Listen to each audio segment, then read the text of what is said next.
Hi everybody. Just wanted to make a quick video about something that I was thinking about. Um, I was thinking about The Wizard of Oz and how it could relate to narcissism and the responsibility that you have to become Dorothy in that story. Um, I think that The Wizard of Oz is very relevant to our society even today. It's probably as relevant, and it's a classic, as 1984 by George Orwell. And the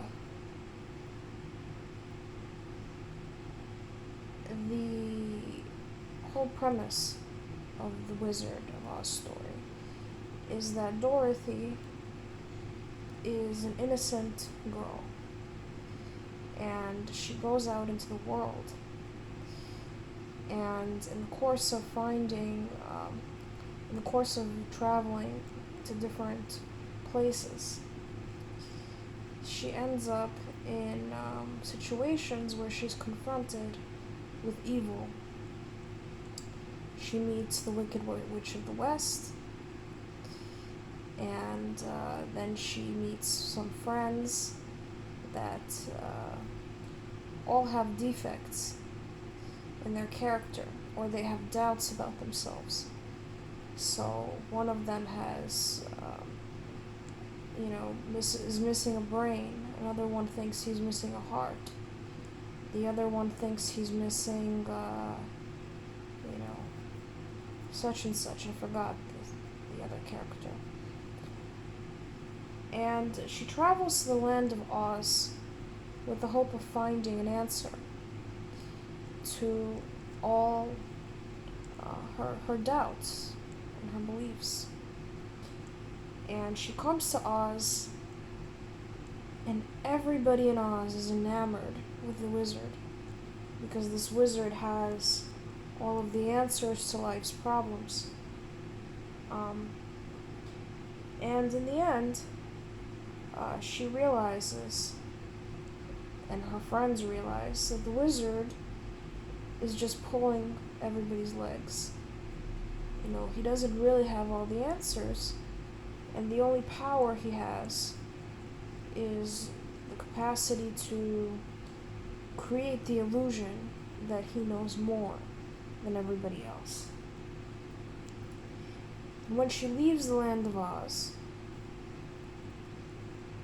she realizes, and her friends realize, that only she could really give herself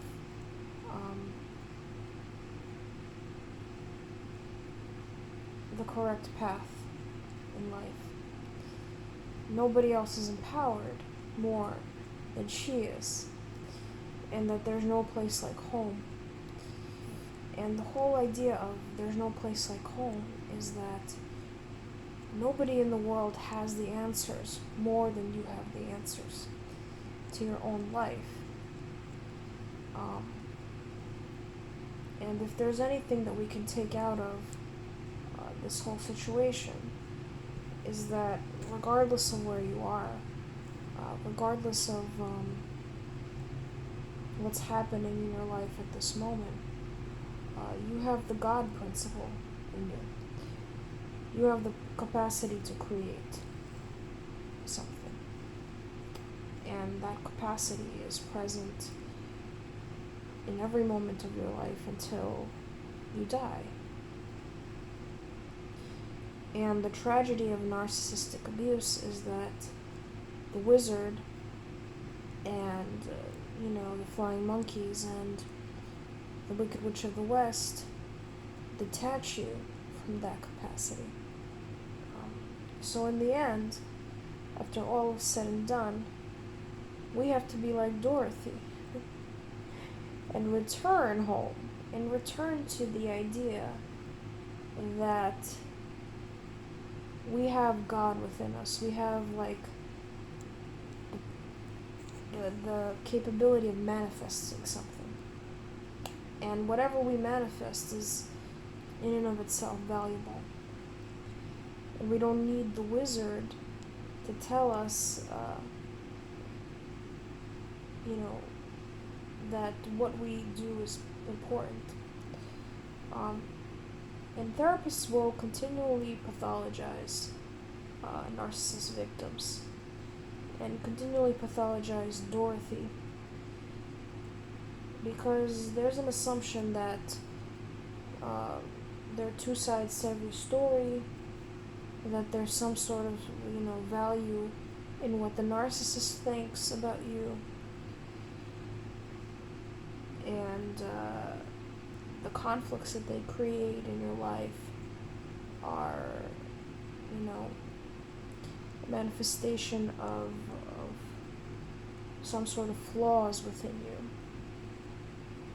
And psychologists act as Wizards of Oz as well, because they claim to have all the answers to narcissism.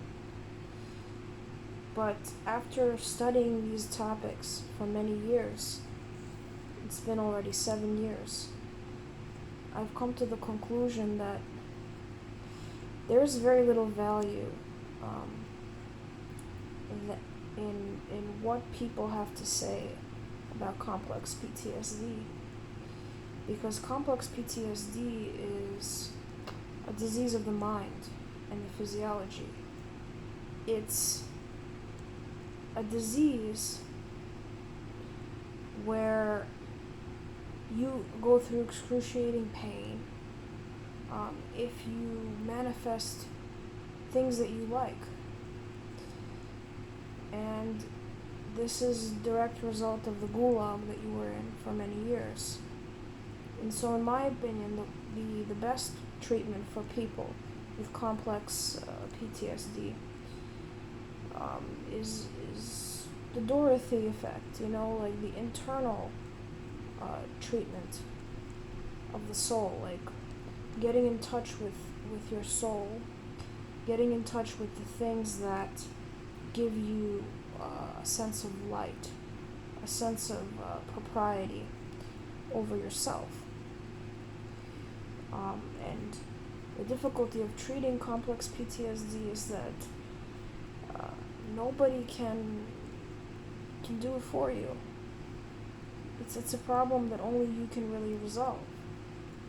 You can have people supporting you, but it's very much like an addiction in that all the support in the world will not cure the dependency on the substance. And in this case, the substance is the idea that your point of view is somehow less important than other people's point of view. That there are saviors out there that can absolve you of, all existential pain. And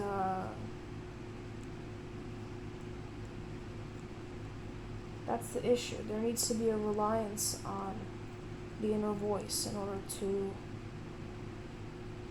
heal complex PTSD.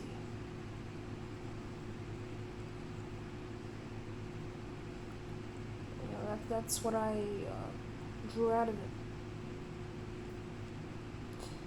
Individuation is the antidote to psychopathic abuse. And anybody that gets in the way of the process of individuation and the process of you molding a new self needs to go at the end of the day. An addict can't afford to